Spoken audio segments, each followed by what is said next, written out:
ছোটবেলা থেকে চানাচুর বলতে আমার একটাই পছন্দ, মুখরোচক, স্বাদে স্বাস্থ্যে। ভালো খান, সুস্থ থাকুন। মুখরোচক, ভালোবাসার ৭৫ বছর।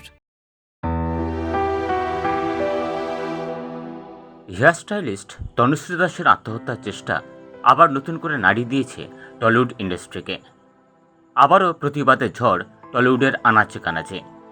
এখন সবার একটাই প্রশ্ন, এই মুহূর্তে কেমন আছেন তনুশ্রী এবং আইনি প্রক্রিয়া কী অবস্থায় আছে? সবটা আপডেট দিলেন অভিনেত্রী সুদীপ্তা চক্রবর্তী। অনেকেই জানতে চাইছেন, তাই জানাচ্ছি। তনুকে হাসপাতাল থেকে ছেড়ে দিয়েছে। গত ৩-৪ মাসের যে ঘটনাবলী এবং গতকালকের যে ঘটনা, তাতে ও যে পরিমাণ মানসিক আঘাত পেয়েছে তার থেকে বেরোতে ওর খানিকটা সময় লাগবে আমার ধারণা।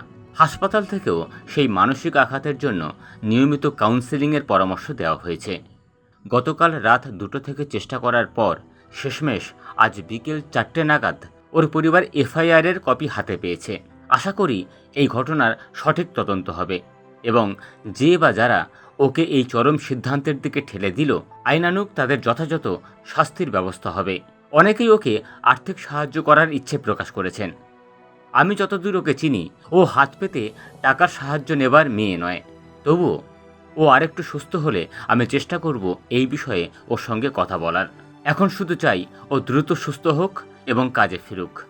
কাজ করে রোজগার করেই ও সমস্ত ধার দেনা শোধ করুক ধীরে ধীরে। আমরা সবাই ওর পাশে আছি।